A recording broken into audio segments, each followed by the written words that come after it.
ফজরেরি আজান হইলে রাত্রি গভীর থাকে না, জীবনের হায়াত শেষ হইলে দুনিয়ায় থাকতে পারবে না। আল্লাহুম্মা সাল্লি সাইয়্যিদিনা ওয়া আলা আলি সাইয়্যিদ।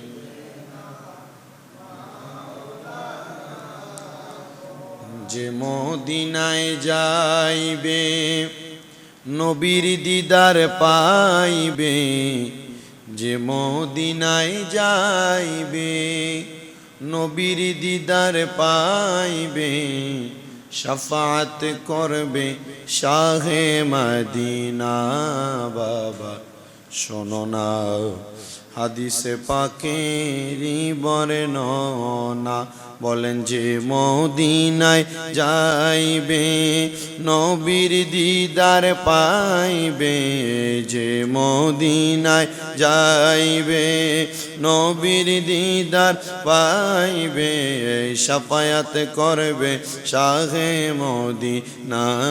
বাবা শোনো না হাদিসে পাকেরই বর্ণনা, সিদ্দিকে আকবরের দাবি দেখবি যদি একবার নবী, সিদ্দিকে আকবরের দাবি দেখবি যদি একবার নবী, জীবনে আর জ্বালা থাকবে না, বাবা থাকবে না।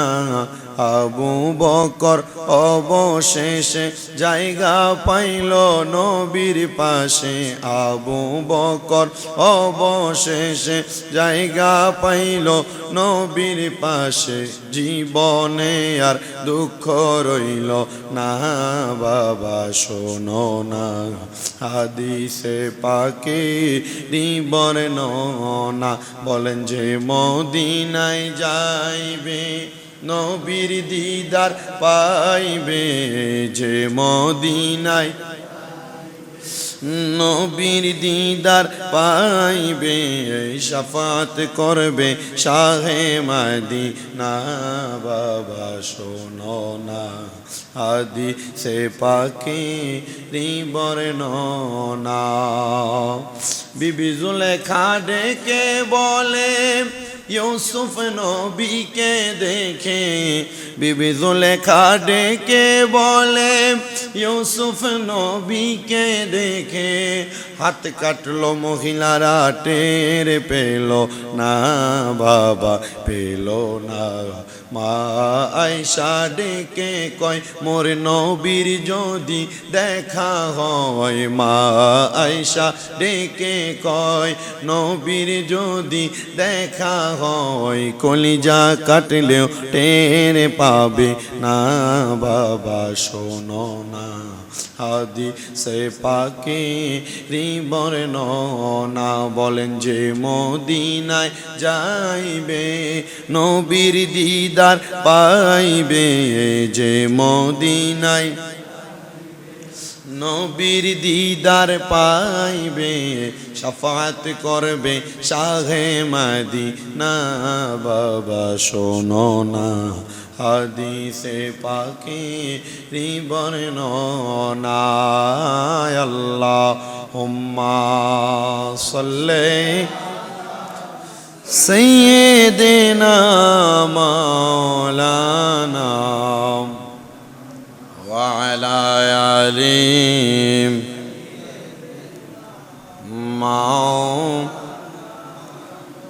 লা ইলাহা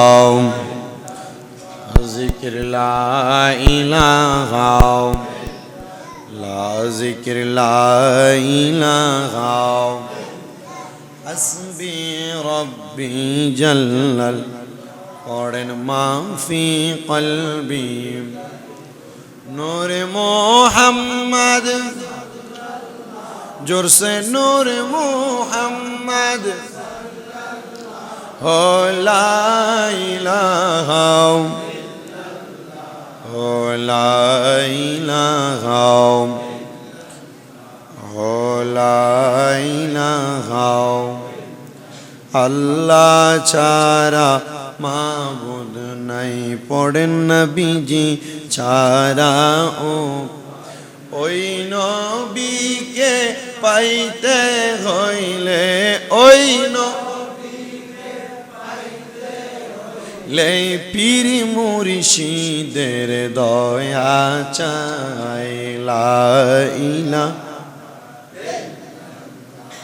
ও লা ইলাহা লা ইলাহা ইল্লাল্লাহু মুহাম্মাদুর রাসূলুল্লাহ সাল্লাল্লাহু আলাইহি ওয়াসাল্লাম। মাওলায়া সাল্লি ওয়া সাল্লিম ওয়া বারিক আলাইহি। সবাই জবান খুলে মোহাব্বতের আওয়াজে উচ্চ কণ্ঠে পড়ি আলহামদুলিল্লাহ। মুআজ্জিজ সদরে মোহতারাম, দিগার দিনদার ইমানদার মুত্তাকিন মুসলিনে কারাম, মহান আল্লাহ তাআলার দরবারে লাখ কোটি শুকরিয়া জ্ঞাপন করছি যে রব্বুল ইজ্জত জাল্লে জালালুহু ওয়া আম্মা নাওয়ালুহু আমাদের সবাইকে পবিত্র জমাদিউল আউয়াল মাসের প্রথম জুমায় আসার বসার তৌফিক দান করেছেন। সেই রব যিনি আমাদেরকে তৌফিক দিয়েছেন, সেই রবের প্রশংসা করে উচ্চ কণ্ঠে পড়ি আলহামদুলিল্লাহ। উপস্থিত হাজিরিন, আজকের জুমার আলোচ্য বিষয় হচ্ছে মহান আল্লাহর সৃষ্টির প্রতি দয়া এবং সহানুভূতি করার গুরুত্ব। আপনারা বলেন আমরা কার সৃষ্টি? পশু পাখি কার সৃষ্টি? গাছ গাছালি কার সৃষ্টি? সব আল্লাহর সৃষ্টি। আল্লাহর সৃষ্টির প্রতি দয়া দেখানো, আল্লাহর সৃষ্টির প্রতি সহানুভূতি দেখাইলে আল্লাহ তাআলা তাকে প্রতিদান কি দেয়? আর সহানুভূতি না দেখায়া যদি অবজ্ঞা করা হয়, আল্লাহর কোন সৃষ্টিকে অবহেলা করা হয়, আল্লাহ তারও প্রতিদান কি দেয়? চেষ্টা করব সেখান থেকে কথা বলার। আল্লাহ পাক রব্বুল আলামিন কুরআনুল কারীমের মধ্যে সূরা আলে ইমরানের 30 নম্বর আয়াতের অংশ বিশেষের মধ্যে আল্লাহ বলেন, ইয়াউমা তাজিদু কুল্লু নাফসিম মা আমিলাত মিন খায়রিন মুহদারান। আল্লাহর তাআলার কুরআনুল কারীমের মধ্যে আল্লাহ তাআলা বলেন, সেদিন পরকালে প্রত্যেকে সে যা ভালো কাজ করেছে এবং ওয়ামা আমিলাত মিন সুইন তাওয়াদ্দু লাউ আন্না বাইনাহা ওয়া বাইনাহু আমাদাম বাঈদা, সে যা খারাপ কাজ করেছে সম্মুখে উপস্থিত পাবে এবং তার ভালো এবং মন্দের কর্মফলের মধ্যে বহুদূর পর্যন্ত ব্যবধান করবে। মানে আমরা দুনিয়াতে কি ভালো কাজ করেছি এবং কি মন্দ কাজ করেছি, আমাদের ভালো কাজ এবং মন্দ কাজগুলো আমাদের সম্মুখে উপস্থিত থাকবে এবং ওই ভালো কাজ এবং মন্দ কাজ কর্মফলের মধ্যে বহুদূর ব্যবধান থাকবে। এই ব্যবধান কেন থাকবে? আল্লাহ, আমরা তো আপনার বান্দা, তার মানে বোঝা গেল আমাদের ভালো কাজের কারণে ভালো ব্যবধান, খারাপ কাজের কারণে খারাপ ব্যবধান। আল্লাহ, আপনি বলেন না আমাদেরকে আপনি কি ব্যবধানের মাধ্যমে এই কথাটা বোঝাইতে চাইলেন? এই আয়াতে কারিমার ব্যাখ্যা করতে গিয়ে মুহাক্কিক উলামায়ে কেরাম বড় সুন্দর করে তাফসীর করেছেন। তিনারা বলতেছেন, দুনিয়ার মানুষ আন্নার রাহমাতা ওয়াস শাফাকাতা আলা খালকিল্লাহি তাআলা মিনার রাইয়াতি ওয়াল আওলাদি ওয়াল আবিদি والضعفاء والدابة وسيلة عظيمة رحمة الله تعالى وفيها ثواب كثير وفضيلة عديدة মহান আল্লাহর রহমত পাওয়ার মাধ্যম বড় মাধ্যম হলো যে দুনিয়ার জমিনের মধ্যে অধীনস্থ মানে আমার কাজের কোনো লোক থাকা, আল্লাহর দয়া পাওয়ার, আল্লাহ তাআলার নিয়ামত পাওয়ার একটা মাধ্যম হলো আল্লাহ তাআলার বান্দার কাছে কোনো কাজের মানুষ তার হাতে থাকা, মানে আপনি যাদেরকে দিয়ে কাজ করান। 2 নাম্বার আপনার কোনো সন্তান থাকা। 3 নাম্বার আপনার কোনো দাস দাসী থাকা। এই পথে এখন নাই, জাহিলিয়া যুগে ছিল। 4 নাম্বার দুর্বল এবং প্রাণীদের প্রতি দয়া করা, সহানুভূতি করা। এতে আল্লাহ তাআলা অনেক সওয়াব এবং অগণিত ফজিলত দান করেন। আল্লাহ আপনি কেমন দান, কেমন ফজিলত করেন আপনার কাছে আমরা জানতে চাই।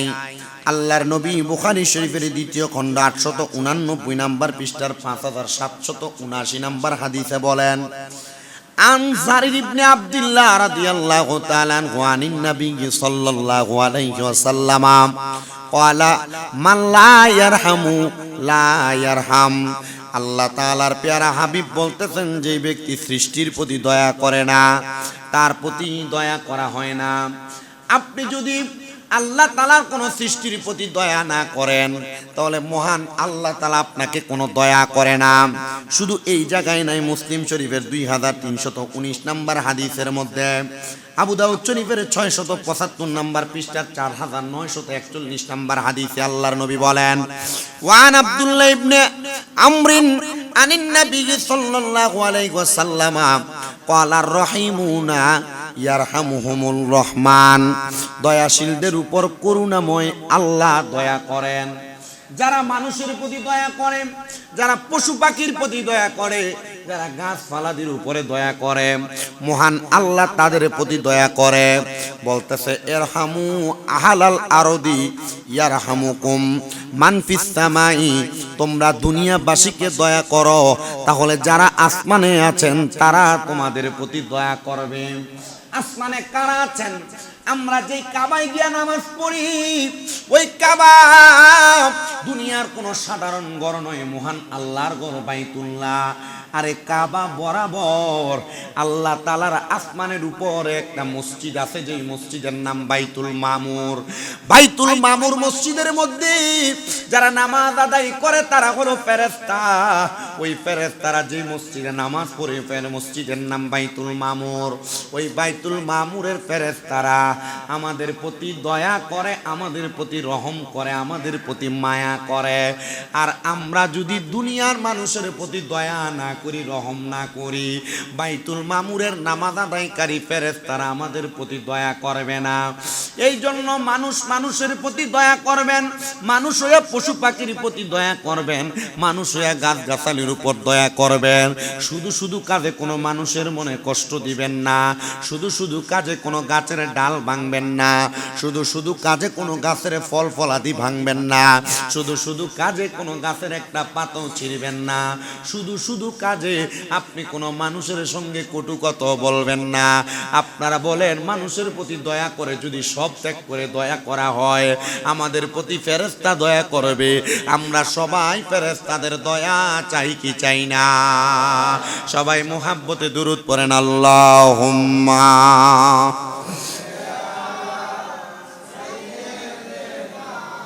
মা করতেছে ওয়ালা আলি।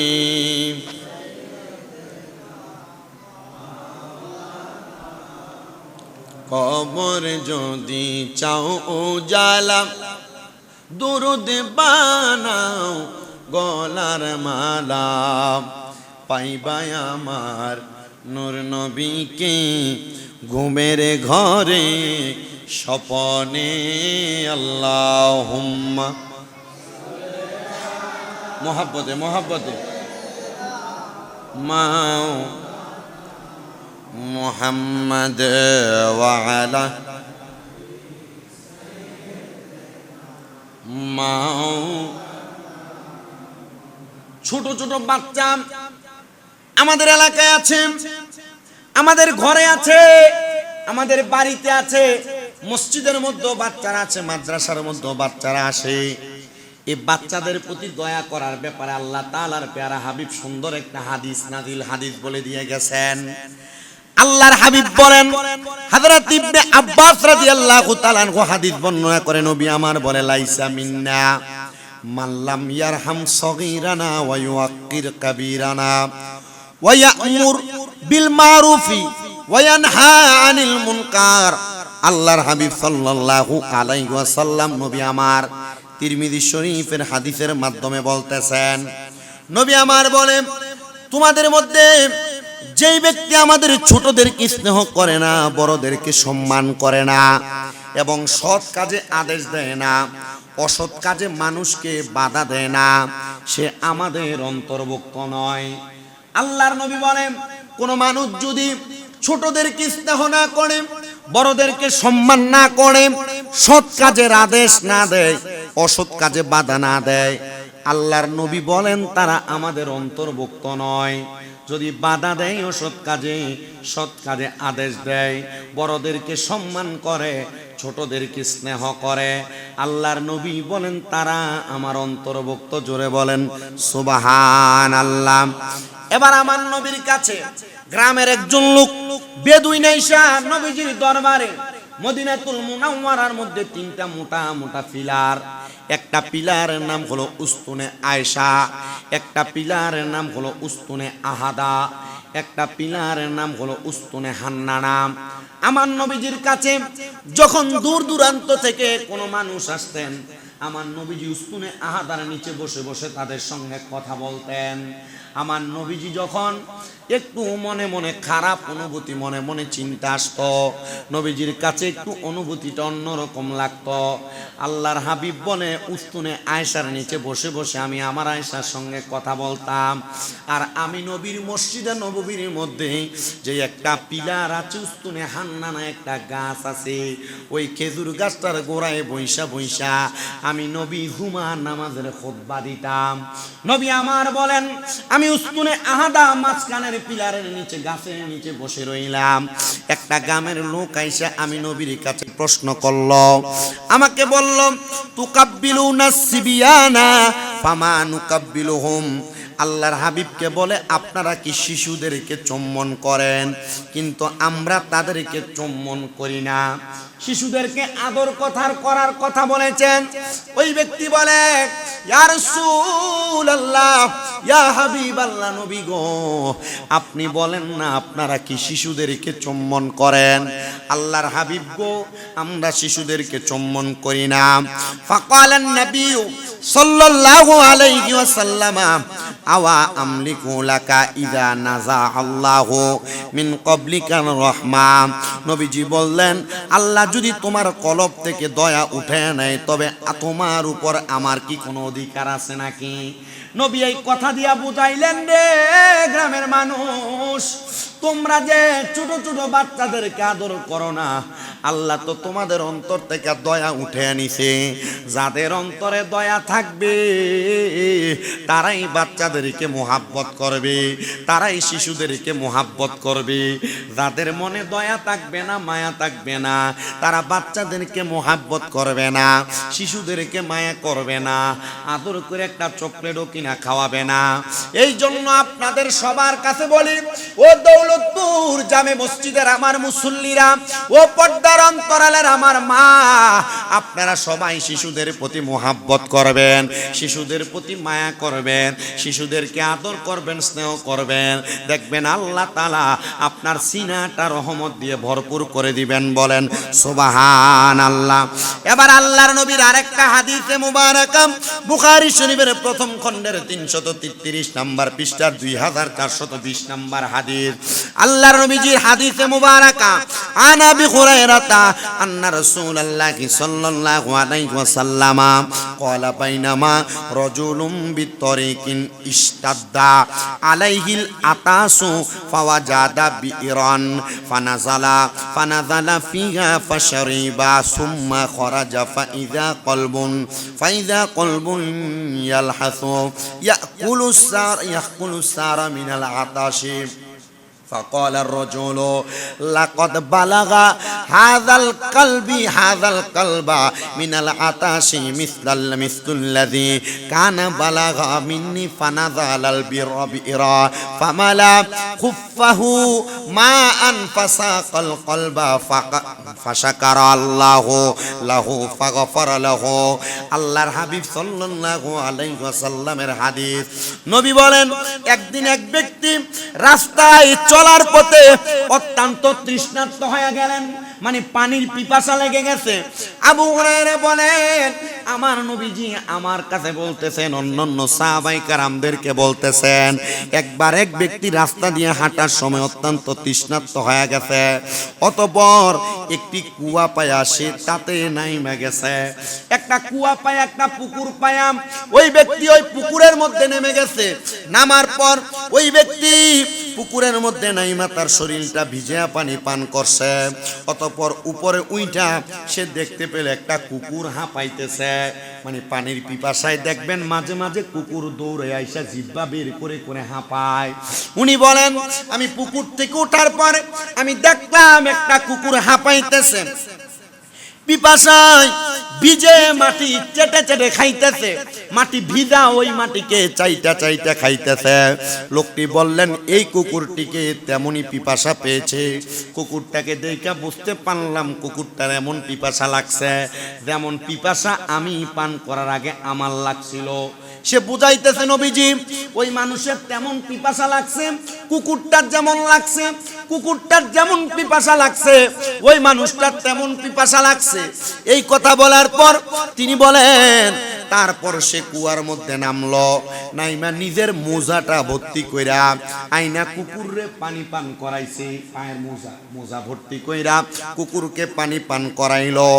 পান করানোর পর আল্লাহ তাআলা তার কাজটাকে পছন্দ করছে। বলেন না দুনিয়ার কোন পশু পাখিকে যদি আপনি পানি পান করান, দুনিয়ার কোন মানুষকে যদি আপনি পানি পান করান, খাদ্য আহার করান, যদি তাদের যত্ন নেন, খুশি হয় একজন, বলেন তিনি কি?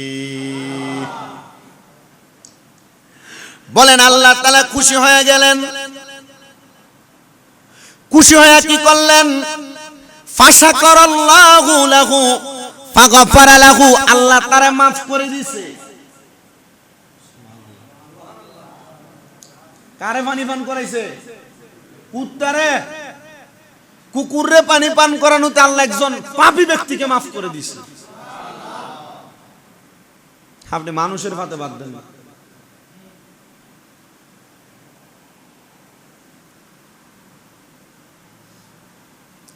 সাহাবায়ে কেরাম বললেন ফাকালা ইয়া রাসূলুল্লাহ ওয়া ইন্না লানা ফিল বাহাইমিল লা আজরা, হে আল্লাহর রাসূল পশুদের ব্যাপারে কি আমাদের কোনো সওয়াব আছে নাকি?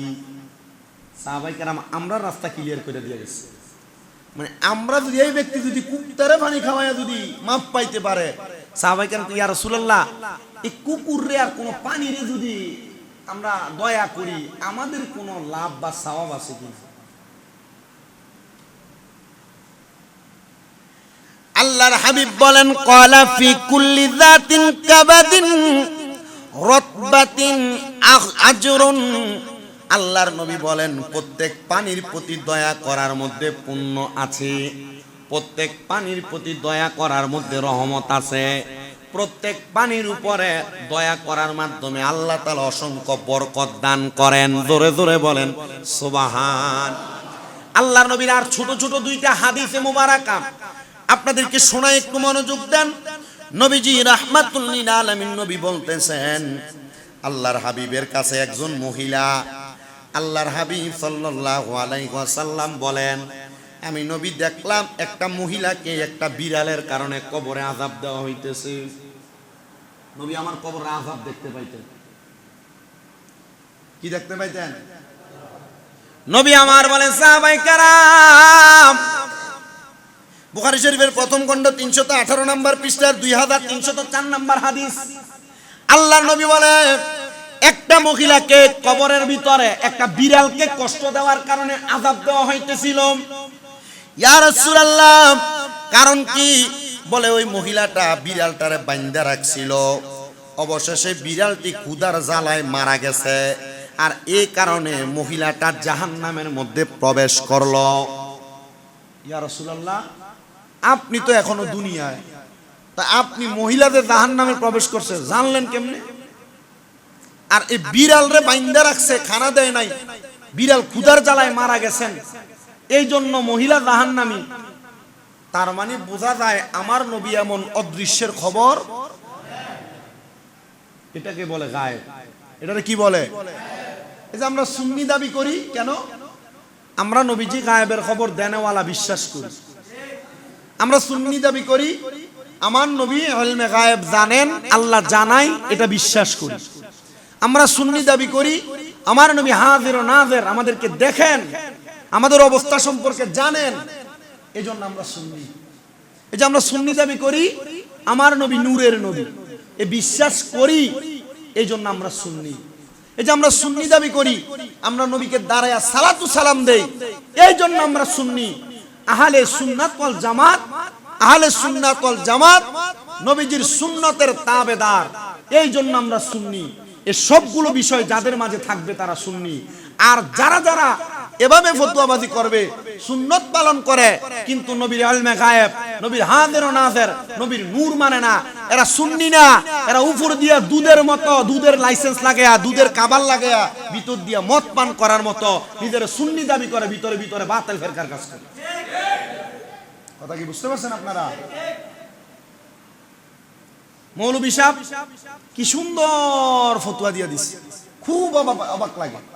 আম্মা জান খাদিজাতুল কুবরা, আমার নবীজির কলিজার টুকরা স্ত্রী, উনি নাকি কোনোদিন নামাজ পড়ে নাই, উনি নাকি পর্দা করে নাই। আম্মা জান খাদিজাতুল কুবরা নাকি রোজাও রাখেন নাই। পাগলা বলে কি? সে যদি এমন একটা প্রমাণও দেখাইতে পারত তাহলে মাইনা নিতাম। আল্লাহর হাবিব সাল্লাল্লাহু আলাইহি সাল্লামের স্ত্রী, যিনি উম্মাহাতুল মুমিনিন, মুমিনদের মা, তিনাকে নিয়ে এমন বাজে কথা বলা কোন মুমিনের জবান দিয়ে আসতে পারে না। নবীজি স্ত্রীরা যদি মুমিনের মা হয়, মুমিনের মাদেরকে নিয়ে যেই ব্যক্তি এমন কথা বলে যে তিনি নামাজ পড়েন নাই, রোজা রাখেন নাই, পর্দা করেন নাই, সে মুমিন নয়, সে মুনাফিক, সে কাফের, বেঈমান। আল্লাহ আমাদেরকে বুঝার তৌফিক দান করেন, পড়েন আমিন। আপনাদের সবার কাছে আবদার, আল্লাহর হাবিব জানতেন এরা জাহান্নামে যাবেন, এজন্য আল্লাহর হাবিব এদের ব্যাপারে বলে গেছেন যে কিয়ামতের আগে এমন আলেম দেখবা যাদের সব সুন্দর, দেখবা ইসলামী পোশাক লেবাস আছে, কিন্তু এরা মানুষের ঈমান চুরি করার জন্য এই লেবাসের মাধ্যমে মানুষ মুমিনদেরকে ধোঁকা দেওয়ার চেষ্টা করবে। আল্লাহ তাআলা আমাদেরকে তাদের থেকে হেফাজত দান করুন। যেই কথা বিড়ালের কারণেও কই যায়, কথা বলেন না, কই যায়? তাহলে একটা বিড়ালকে কি কষ্ট দেওয়া যাবে? কুকুররে পানি খাওয়াইয়া কই যায়? তাহলে কুকুররে কি কষ্ট দেওয়া যাবে? আল্লাহর নবী আরেকটা হাদিস বলেন, হযরতে সাহাল ইবনে হানজালা রাদিয়াল্লাহু তাআলা আনহু থেকে হাদিস বর্ণনা, তিনি বলেন একদিন রাসূলুল্লাহ সাল্লাল্লাহু আলাইহি ওয়াসাল্লাম এমন একটা উটের কাছ দিয়া যাইতেছিলেন, যেই উটের পিঠ পেটের সাথে লেগে আছে। উটের পিঠ কোথায় লেগে আছে? আপনারা গরু পালেন, ছাগল পালেন, ভেড়া বকরি পালেন, খানা দিতে মনে থাকে না, খালি পালন করলে হবে না। আল্লাহর নবী বলেন আমি এইটা দেখা বলতে লাগলাম তোমরা এসব বাক শক্তিবিহীন পশুর ব্যাপারে আল্লাহকে ভয় করো। মানে খানা যে না খাওয়াও, তার মানে আল্লাহ তোমাদেরকে এটার ব্যাপারে ধরবে। তোমরা বাক শক্তিহীন পশুদের ব্যাপারে আল্লাহকে ভয় করো, সুতরাং তোমরা তাদের সুস্থ থাকা অবস্থায় আরোহণ করো, মানে এগুলার উপরে চড়ো, এবং তাদের সুস্থ থাকা অবস্থায় তোমরা এগুলার গোশত খাও। আর আমরা গরু যদি একবার হাঁফাইতে লাগে এটার জব করে দেই, চিকিৎসা নাই। ছাগল দম টানতেছে, এটার জব করে দেই, অসুস্থটার আপনি গোশত খাইতেছে। তাহলে নবী বলছেন তোমরা এদের ব্যাপারে সাবধান হও, দায়িত্বশীল হও।